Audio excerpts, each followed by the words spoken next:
seja bem-vindo a mais uma aula de ciências. Hoje nós iremos dar continuidade ao nosso capítulo, então pegue o seu livro e abra na página de número 141. Nós estamos trabalhando sobre a ciência e como ela é muito importante para a saúde. E hoje eu convidei uma pessoa muito especial. Essa pessoa é bióloga e, além de ser bióloga, ela é mãe de uma aluna. Então, preste atenção nesse momento, tá bom? E vamos lá! Bom dia, eu sou Eliane, a mãe da aluna Júlia Rossi, do Adventista Portão, do 3º ano.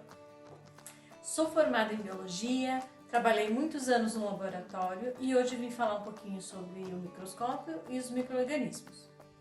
Os microscópios são um dos instrumentos mais importantes da ciência. Eles foram inventados por Hans Janssen e pelo seu filho Zacarias por volta de 1590, na Holanda.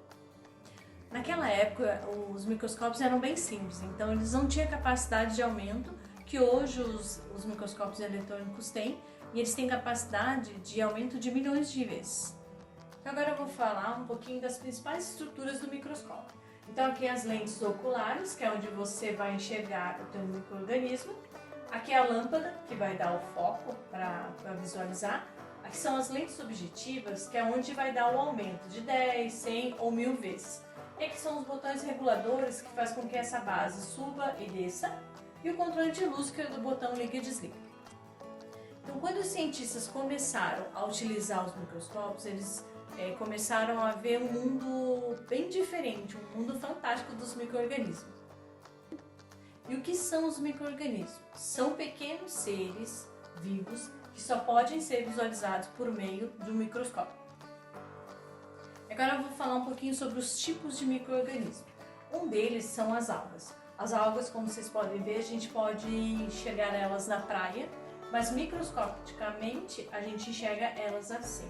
Então, algumas algas a gente pode enxergar no microscópio, tanto de água doce quanto do ambiente marinho. E o que elas fazem? Elas fazem o equilíbrio do ecossistema. Então, os outros são as bactérias, então aqui você só enxerga pelo microscópio e a maioria ajuda a natureza e não causa doenças, mas existem aquelas que causam danos à nossa saúde. Existem algumas espécies que podem ser encontradas em refrigerante estragado, em algum alimento estragado, então tem que cuidar muito com esse tipo de bactéria. E aí falar um pouquinho dos fungos. Os fungos, como vocês veem, é fácil de ser visualizado numa fruta estragada. Então, quando ele estiver nesse pontinho ou um pouquinho menos, tem que ser descartado, não pode consumir. E outro exemplo é o queijo, só que esse queijo é o gorgonzola, é aquele que tem um mofo escuro, que pode ser visualizado no microscópio, mas ele pode ser consumido. Assim como os cogumelos. Existem cogumelos que podem ser consumidos e outros que são venenosos. E todos são tipos de fungo, mas tem que ter muito cuidado. E existe também o fermento de pão, que tem que ser visto pelo microscópio, mas eles são úteis para o ser humano. E aqui são os protozoários. Essa aqui é uma imagem de microscópio, então você pode visualizar várias espécies de protozoários. Então a maioria deles vive na água e não causa dano à saúde, mas existem aquelas que são prejudiciais, por exemplo, esgoto aberto, lugares que não tem saneamento básico, que tem algum rio que está contaminado, pode causar danos à saúde. E por último tem o vírus, né? O vírus também só pode ser visualizado pelo microscópio e eles causam doenças às plantas, animais e às pessoas.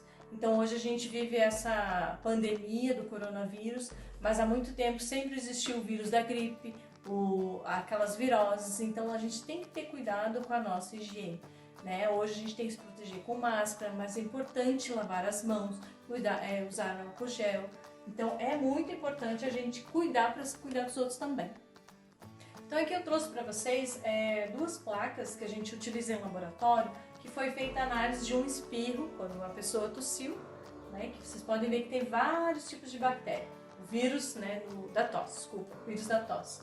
E aqui de uma mão não lavada. Então foi colocada a mão aqui, esperado alguns dias e vocês podem ver que tem vários pontos coloridos. Então aqui existe mofo, vírus, bactéria. Então a importância de se lavar bem as mãos. E aqui eu vou deixar uma frase, né, que até vocês têm na apostila, que os bons hábitos de higiene que aprendemos evitam que esses pequenos seres entrem em nosso corpo. Então é isso, muito obrigada e qualquer dúvida estou à disposição. Nossa, que coisas mais legais a Eliane falou, não é mesmo? É sempre bom a gente aprender um pouquinho mais sobre ciência e ainda mais sobre esses micro-organismos que nos acompanham. Mas uma coisa que ela falou que é muito importante é em relação à higiene. Ainda mais no contexto que nós estamos agora, nós precisamos ter esse cuidado com a higiene. Exercício 2 da página de número 143 falam algumas coisas que nos ensinam a como evitarmos as doenças. A primeira imagem desse exercício, você consegue ver uma criança que provavelmente se machucou. Você já deve ter se machucado alguma vez. E quando nós nos machucamos, precisamos usar curativos. Eu trouxe aqui a minha caixinha, que tem, sabe o quê? Um monte de band-aids. Eu sou cheia dos band-aids por si. Caso eu me machucar, eu faço a higienização da minha ferida e depois uso o band-aid. Então, o uso do curativo é muito importante para nós evitarmos maiores doenças. A segunda imagem que você pode ver é de uma menina tomando banho. Nós já conversamos no capítulo anterior sobre a importância da higiene, mas é sempre bom lembrar. Lembre sempre de tomar banho, porque ajuda em relação à sua higiene, a uma boa aparência. E a higiene em relação ao banho ajuda também a eliminação de micro-organismos que talvez não sejam tão bons para a nossa saúde. E uma outra coisa muito importante, sabe aquele cheiro não muito bom? É sempre bom você tomar banho, para que isso não aconteça. A terceira imagem, você vê uma mulher, provavelmente numa pia, e ela está fazendo a higienização de alimentos. Essa higienização é muito importante e ainda mais na situação que nós nos encontramos agora, é muito importante sua mãe, seu responsável, higienizar os alimentos. E a quarta, mas não menos importante, é a lavagem das nossas mãos. Ela elimina todo tipo de micro-organismos que possam ser ruins para o nosso corpo. Então lembre sempre de quando você for lavar as mãos, você vai precisar de sabão, tá bom? E se você quiser se assegurar, pode usar álcool também depois. E nós estamos conversando sobre higiene, mas agora eu queria conversar com você sobre a esterilização. Esterilizar o quê? Você sabe o que é isso?